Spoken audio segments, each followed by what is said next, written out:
우리가 사는 일주일 내내 예수 그리스도와 함께라면 거룩하지 않은 날이 하루도 없겠지만 특별히 모든 성도가 함께 모여 예배드리는 오늘 새벽부터 기도의 자리에 나오신 여러분 모두에게 하나님의 제한 없으신 은총이 늘 함께 하시기를 주의 이름으로 축원합니다. 하나님께서는 우리에게 복 주기를 원하시는 우리의 아버지이십니다. 하나님께서는 우리가 그 복을 이 땅에 사는 모든 족속과 열방에게 또한 흘려 보내기를 원하시고 우리 한사람교회 교우들 모두가 복의 근원으로 불려지기를 간절히 소원하십니다. 그 하나님의 소원이 저와 여러분 그리고 이 한사람교회를 통해서 이루어지기를 간절히 바랍니다. 지난 2주 동안 광야에 대해서 우리가 함께 말씀을 나누었고요. 오늘부터 화요일까지 3번 신명기에 나와 있는 광야에 대한 말씀을 나누겠습니다. 신명기는 출애굽 이후에 거의 40년 동안의 광야의 생활을 다 보내고 나서 이제 가나안이 멀찌감치 보이는 그곳에서 모세가 설교한 내용입니다. 처음에 홍해를 건넜던 1세대 이스라엘 사람들은 여호수아와 갈렙을 제외하고서는 이제 거의 다 죽었고요. 그 다음 세대는 애굽의 영향보다는 광야에서 만났던 하나님의 영향을 더 크게 받으며 이제 가나안 땅을 정복할 준비를 갖추고 있는 중이었습니다. 오늘 그런데 말씀을 보면은 처음에 우리가 방향을 돌려라는 이야기로 시작이 됩니다. 원래 이스라엘 사람들은 이집트의 고센 땅에 정착을 하고 있었죠. 고센이라는 것은 이집트의 제일 북쪽 지역, 그러니까 지중해와 맞닿은 지역입니다. 그곳에서 가나안으로 가는 길에는 사실 홍해, 아예 물 자체를 만나지 않고 육로로 그냥 지날 수 있게 되었습니다. 그런데 의도적으로 하나님께서는 이스라엘 백성을 육로로 갈 수 있는 것을 돌려서 방향을 돌려서 굳이 홍해까지 이 모든 백성들을 끌고 내려오신 거죠. 그리고 홍해를 갈라서 이스라엘 백성은 건너게 하시고 애굽의 군대는 거기에서 멸망하게 하셨습니다. 철저하게 준비되었던 하나님의 각본에 의해서 일이 진행이 되었던 거예요. 하지만 하나님의 각본 안에 있었으나 이 광야의 삶이 쉽지는 않았습니다. 전갈과 불뱀과 목마름과 배고픔이 반복적으로 이스라엘 민족을 괴롭혔고 오늘 말씀해 보니까 또 세일 지역의 산지를 오랫동안 돌아다녔다라고 말씀하고 있습니다. 광야는 크고 두려운 존재였어요.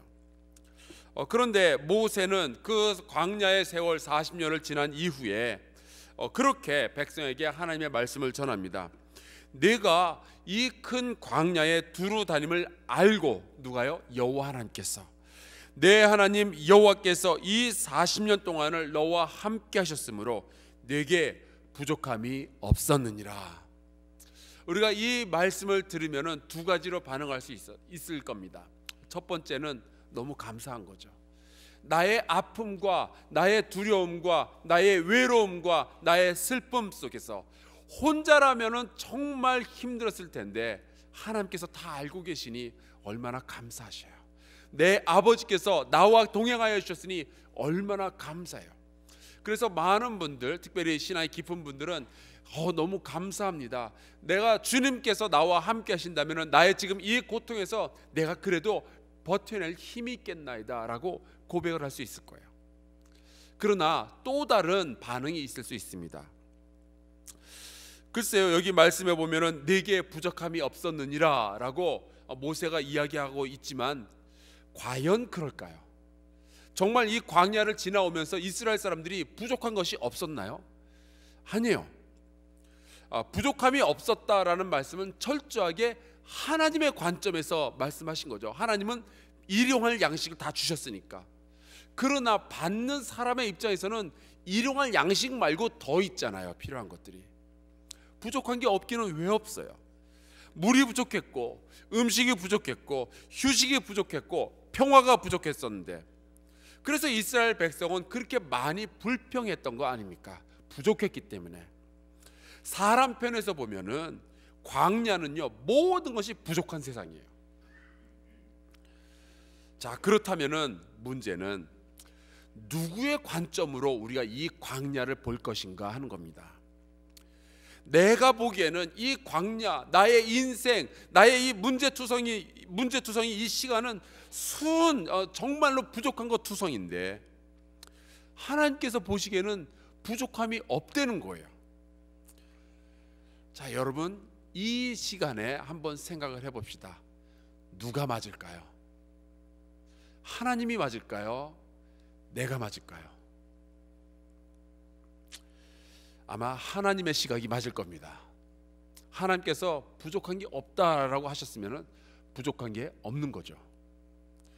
그래서 신앙이라는 것은 딴 게 아니라 하나님 아버지께서 맞고요, 제가 틀립니다라는 것을 만들어가는 과정이에요.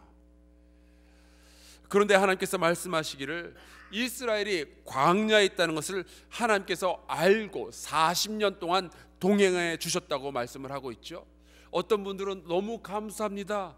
내가 지금 이 고통 가운데서 하나님께서 나를 알고 계시고 내가 어디 있는지 알고 계시고 나와 동행하여 주신다는 것 너무나도 감사합니다. 그런데 어떤 사람은 이렇게 반응할 수 있어요. 그걸 아는 분이 나를 이렇게 내버려둬요.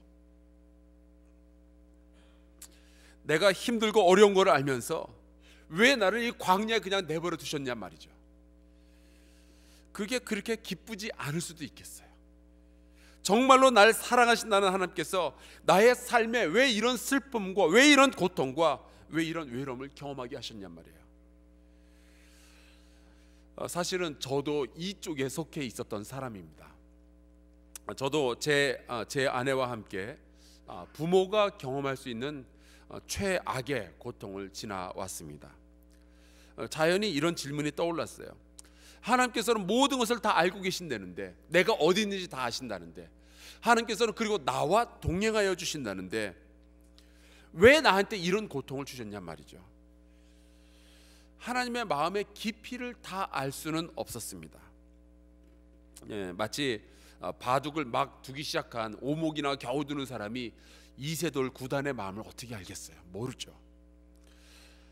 그런데 제가 좋아했던 C.S. 루이스가 The Problem of Pain, 고통의 문제라는 그 책에서 이런 말을 해놨어요. 어쨌거나 우리는 하나님의 계획 안에 있다. 문제는 우리가 고통에 어떻게 반응하느냐에 따라서 우리는 가룟 유다도 될 수 있고 요한도 될 수 있다라는 말을 해놨어요. 고통이라는 것은 우리 삶의 그냥 일부분입니다. 그리고 사실 우리가 가진 아픔, 우리가 가지고 있는 나만의 광야를 정말 100% 이해하는 사람은 이 세상에 아무도 없을 거예요. 저희 부부가 제 아내와 제가 함께 이제 올해로 22년간 같이 살았는데, 올해부터 제 아내가 자기 부모님과 살았던 기간보다 저랑 살았던 기간이 올해부터가 더 길어집니다. 그런데요, 저는 아직도 제 아내의 마음을 다 이해하지 못하겠어요. 사실 어떤 남자가 여자의 마음을 다 이해할 수 있겠어요? 근데 여러분, 부부뿐인가요? 자식도 부모의 고통을 모르고요, 부모도 자식의 고통을 모릅니다. 그래서 기껏 우리가 할 수 있는 일은 우는 자와 함께 울고 기뻐하는 자와 함께 기뻐하는 것 정도뿐이에요. 하지만 하나님께서는 우리의 광야를 전부 다 알고 계신다고 하잖아요. 그리고 하나님께서 우리와 동행하신다고 하잖아요. 근데 왜 우리를 그냥 고통 속에 내버려 두시냐고요. 그런 질문을 가지고 이제 출애굽기와 민수기의 말씀을 묵상하고 또 이제 이 신명기까지 넘어와서 이제 광야가 눈앞에 있는데 그 자리에서 이 가나안 땅이 눈앞에 있는데 그곳에서 광야를 뒤돌아보며 과연 이게 왜 그랬을까라는 것을 묵상을 하다가 이런 깨달음을 얻었어요.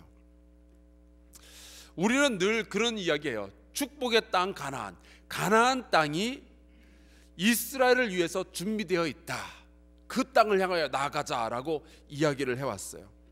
그런데 말씀을 묵상하다 보면은 오히려 준비되는 쪽은 가나안 땅이 아니라 이스라엘 백성인 거예요.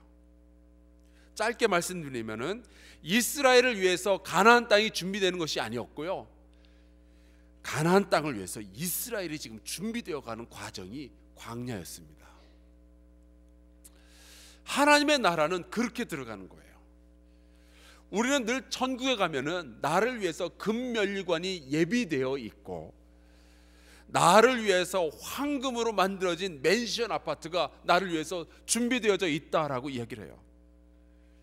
예수님께서도 분명히 내가 너희를 위해서 처소를 예비하러 간다라고 말씀하여 주셨어요. 그런데 주님께서 우리에게 하시는 일들을 보면은 내가 천국이 나를 위해서 준비되는 게 아니라 내가 천국을 위해서 준비되고 있구나. 이미 다 마련이 되어져 있는데 내가 거기에 안 맞는 거예요. 마치 맞춤 양복을 만드는 것과 같습니다. 내 육신의 욕심과 내 못된 성격에 맞추어서 천국이 준비되고 있는 것이 아니라 예수께서 예비하여 주신 그 거룩한 하나님의 나라 천국에 맞추어서 나의 성품과 나의 믿음과 나의 거룩함을 다듬어 가고 계시는 거죠. 그래서 광야는 무자비하지만 무의미하지가 않아요. 광야는 나보다 하나님이 강하다라는 사실이 가장 뚜렷하게 보이는 곳입니다. 하나님은 이스라엘을 그런 곳에서 40년 동안 동행하시면서 이 이스라엘 백성이 가나안 땅에 준비되도록 하셨어요. 하나님께서는 저와 여러분의 고통을 아주 철저하게 알고 계십니다. 그리고 여러분의 고통 가운데 함께 동행하고 계셔요. 그분은 이론상으로만 우리의 고통을 아시는 것이 아니라 직접 우리의 고통을 체험하기까지 하셨어요. 우리의 고통을 몰라서 알고 싶어가지고 체험하신 것이 아니라 우리가 그분께서 우리의 고통을 알고 계신다는 사실을 우리가 인정하지 않을까봐 그분은 그 고통을 다 몸소 체휼하셨습니다.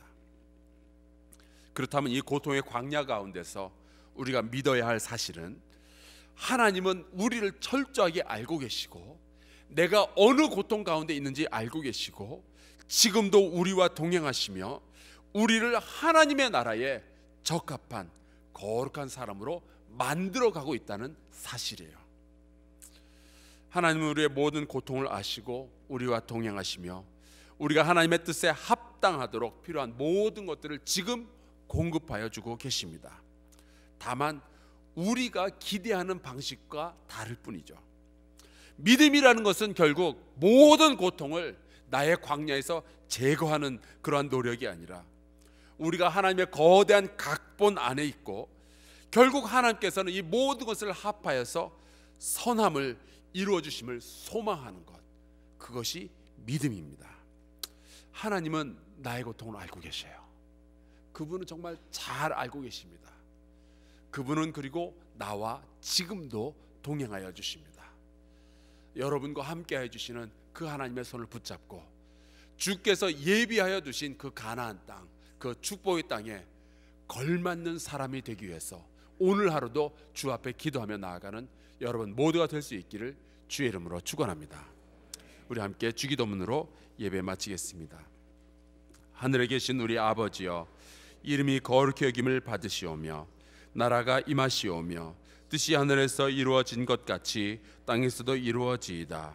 오늘 우리에게 일용할 양식을 주시옵고 우리가 우리에게 죄 지은 자를 사하여 준 것 같이 우리 죄를 사하여 주시옵고 우리를 시험에 들게 하지 마시옵고 다만 악에서 구하시옵소서. 나라와 권세와 영광이 아버지께 영원히 있사옵나이다. 아멘. 우리 이 시간에 같이 기도할 때요, 하나님, 나의 모든 고통을 아시고 지금도 내 곁에서 나와 동행하여 주시는 하나님, 하나님의 거대한 각본을 하나님 저희가 신뢰하게 하여 주시옵소서. 하나님께서 예비하여 주신 그 거룩한 하나님의 나라에 우리가 변화되어서 그 하나님의 나라를 받을 수 있도록 도와주시옵소서. 우리 주여 한번 크게 외치고 통성으로 기도하며 나아갑시다. 주여!